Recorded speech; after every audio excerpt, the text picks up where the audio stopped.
राजधानी रे चांचल्य Bermuda bus stand नाबालिका समेत तीन युवती अपहरण उद्यम काली राति रे बरमुंडा बसस्टाण्ड जड़े नाबालिका समेत तीन जन युवती अपहरण करने उद्यम होता अभियोग होती। एक आश्रम सहित जड़ित किसी एनजीओ कर्मचारी एही युवती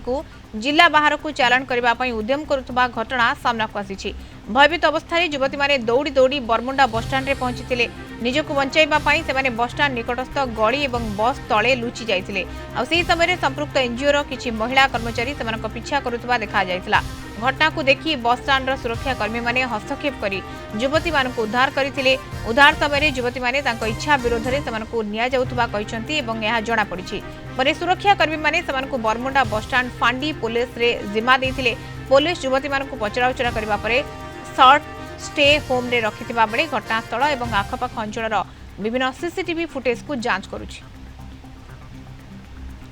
भुवनेश्वर रिपोर्टर श्रीधर आचार्य आम सहित फोनलाइन जोड़ी होती। श्रीधर गोटे संवेदनशील निहाती भाव में घटना जितेबाला ये तीन जन युवती को बाहर को चालाण करा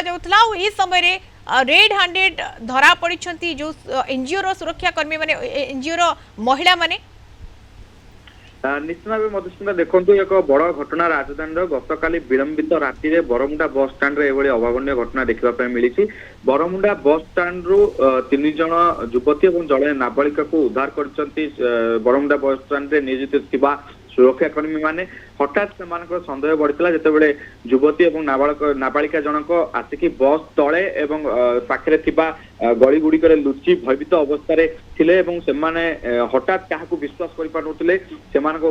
सन्देह बढ़िथिला सुरक्षाकर्मी उद्धार करने प्रयास करते पिछा करुले किसी महिला कर्मी से पिछा करुले जहाँ नहीं सन्देह आहरी बढ़िथिला। परवर्ती मुहूर्त में महिला कर्मी मान अटकई से जो युवती रही जो जड़े नाबालिका रही है उद्धार करते सुरक्षाकर्मी मैंने उद्धार कर पचराउचरा करते पचराउचरा बेले से जानापी चाहिए युवती मान बिना इच्छा अपहरण कर राज्य बाहर को चालाण कर जिला बाहर को चालाण कर किसी एनजीओ महिला माने नियोजित अच्छा जहाँ जानिला परे सीधा सड़क भाव से मान को उद्धार कर युवती और नाबालिका को उद्धार कर बरमुंडा रे जो फांडी रही है फांडी निकट में हस्तांतर करते पुलिस को पुलिस से पचराउचरा कला सर्च होम को स्थानांतरित कर सब बड़ कथा कि भाव अपहरण करता कि भाव राज्य बाहर को कौन पठाऊला जिला बाहर को कौन से चालाण कर युवती मैंने कौन भयभीत अवस्था थे युवती मान क्यों कम लगे महिला मैंने पिछा करते समस्त दिग को पुलिस खोलतार आरंभ कर अंचल सीसीटीवी फुटेज और सहित से अधिक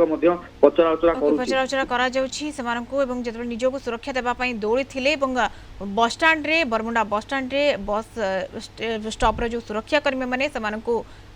धरी पुलिस जिम्मा धन्यवाद श्रीधर आचार्य भुवनेश्वर रिपोर्टर सीधा सड़क आमको फोन लाइन जोड़ी होती ये एक्सक्लूसिव रिपोर्ट दर्शक बंधु आप देखुले।